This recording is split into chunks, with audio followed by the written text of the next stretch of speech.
Walk me through, Dylan, what you saw on that final play and maybe the emotions that came over you when you got him. Right. So the seas parted, and I was like, all right, let's just settle down, make the tackle and thing, and then got him down.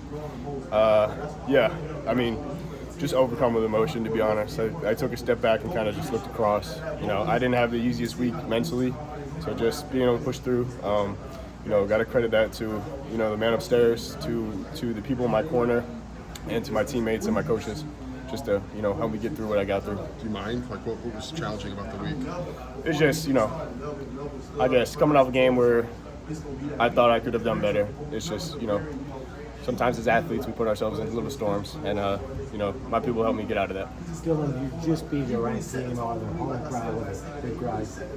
You go on the road again next week. Is that great? I mean, you're happy you get another team like that, or even better, right, with a bigger crowd. Is that a good thing for you guys with this team right now? Yes, of course. I mean, these are the stages you play football for, you know what I mean? And we made next week even bigger with this one. So, feel good about ourselves for 20 minutes and then on to Penn State next week. I know everybody on the outside is talking about you guys going to the bowl and all that stuff. I assume the team's goals are way beyond that. Yeah, nobody's thinking about a bowl game. We're trying to just get bowl eligible. We're trying to win 1-0 every week. Why has this team been able to get 2 top 25 wins in 4 games? I think it's a testament to, I've talked about it a couple times, just the ability that we were able to come together in the offseason. I think it's just in moments like that we lean on each other, we're there for each other, and it's just like everyone's pushing each other to be best. There's no individuals, you know what I mean? And it's everyone's so happy for when someone makes a play. So Coach B kind of hinted at is that nobody on this roster is, looking back at last season and ignoring the noise that maybe is on the outside about talking about things that roll over. How do you guys just take it one step at a time and, I guess create, that camaraderie and just moving forward, taking it every single game is, a good opportunity?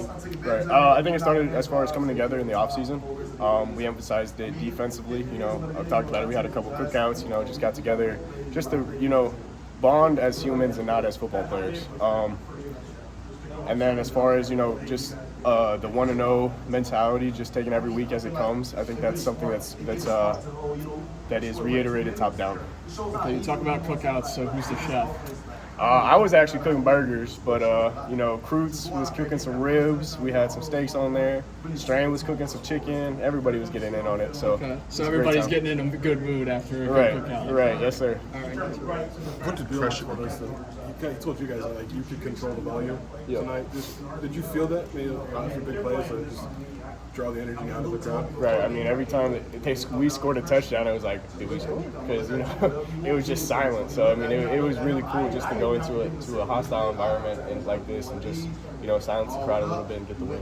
So did everyone have the green light from Coach Henry at the end just to get as much pressure as possible? No, that was a pressure that was called, but the C's just happened to part for me and got it down. So.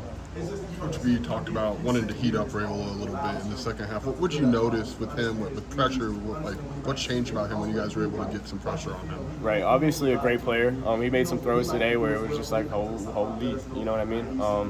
But with pressure, he was a little more rattled.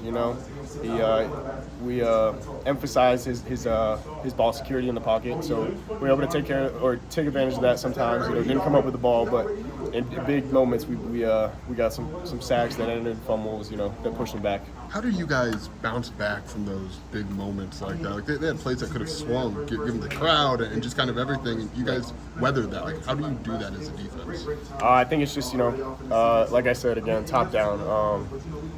It's rallying the guys. It's making sure their next play mentality, they're flushing whatever just happened, and we're just on to the next. You know what I mean?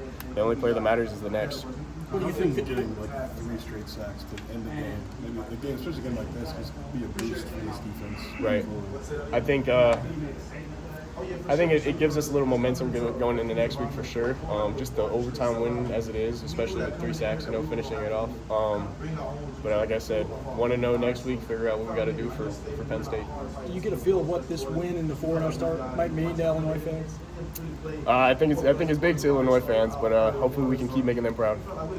For you as a defense, when you have a quarterback like Luke doing what he's doing offensively, what's that like for you?